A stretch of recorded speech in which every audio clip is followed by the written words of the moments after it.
So now let's jump from here into post-104 week assessments and determinations as well as rebuttals. So we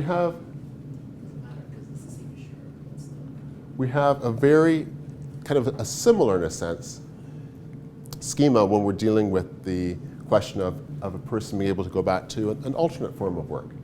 You still have your physical, emotional, and cognitive impairments.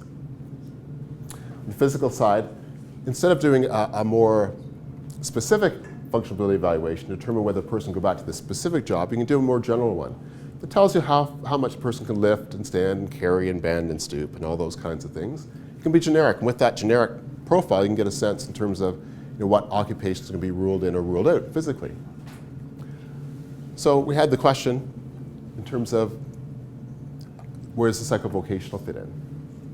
So the psychovocational, in the context of any occupation or post-104 week determination, we need to look at a psychovocational assessment if it's a person with minimal cognitive impairment or a non-traumatic brain injury versus a neurovocational assessment for those folks who have traumatic brain injury, specifically organically ground cognitive impairments. And so with those two parameters, your psychovocational, neurovocational can give you certain occupations, and then when you map out the person's physical characteristics and limitations on that, then outspit some potential alternative jobs. And ultimately, that is where most IEs in the industry stop. They say, okay, you've done the psychovocational assessment, you've done an FAE, and these are the occupations that you can do. Well, first and foremost, has anybody noticed any changes in FAEs over the past couple of years that are done by insurers? Have you noticed any change in the quality of them? Any change in how they're performed, anything like that? Not really? They've always been quite generic. Yes. Crap. Crap? Who said crap? Crap. Crap? In what way? What? Are they worse now, do you think? They've always been Yeah. better. Yeah.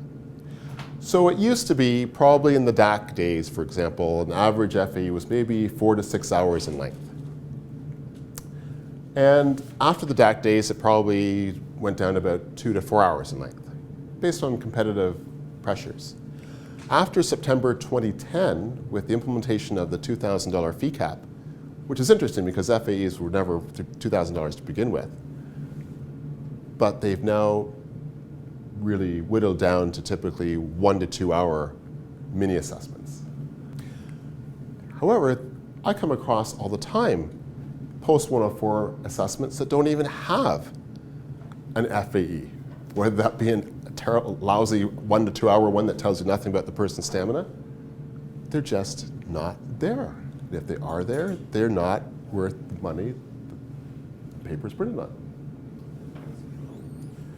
So one has to go, even when you consider what's the bare minimum, they're not doing the bare minimum in many cases.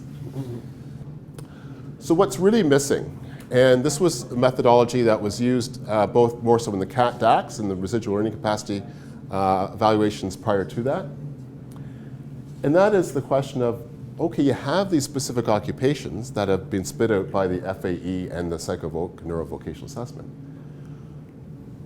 But typically, how long is the psychovoc or neurovocational assessment? Anyone care to hazard a guess? The average psychovoc or neurovoc assessment these days, or traditionally? Half a day. Typically anywhere from about 2/3 of a day, half day, 2/3, maybe up to a day, very rarely beyond that. So most full-time jobs have to be performed how many hours a week? 40. So you have basically a 0 to 1 to 2 hour FAE, and you have, in the insurer's case, probably a 4 hour psychovocational assessment.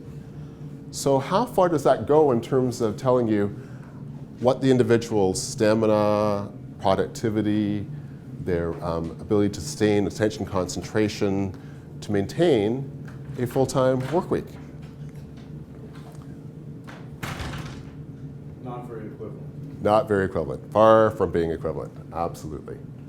So productivity, sustained concentration, persistent pace, work demeanor, stamina over the full work day and full week is completely ignored in the post-104 week context, I would say in a good 98% of cases these days. Ideally, it would be a full week equivalent. That's going to be too expensive, it's not going to be funded. So what we typically do in terms of our situational work assessments, if we're doing this specifically for rebuttal, we're looking at a 2-day situational assessment. If the person's not brain injured, if the person is brain injured, 3 days. We'd love to be able to do a longer one for you, and we can certainly do that if you're willing to pay for the longer assessment. We do a lot of these as well for torts outright, even if the main question isn't post-104. It's just whether, in terms of permanent and serious impairment, looking at competitive employability, those kinds of questions. We certainly do it in that context for tort as well.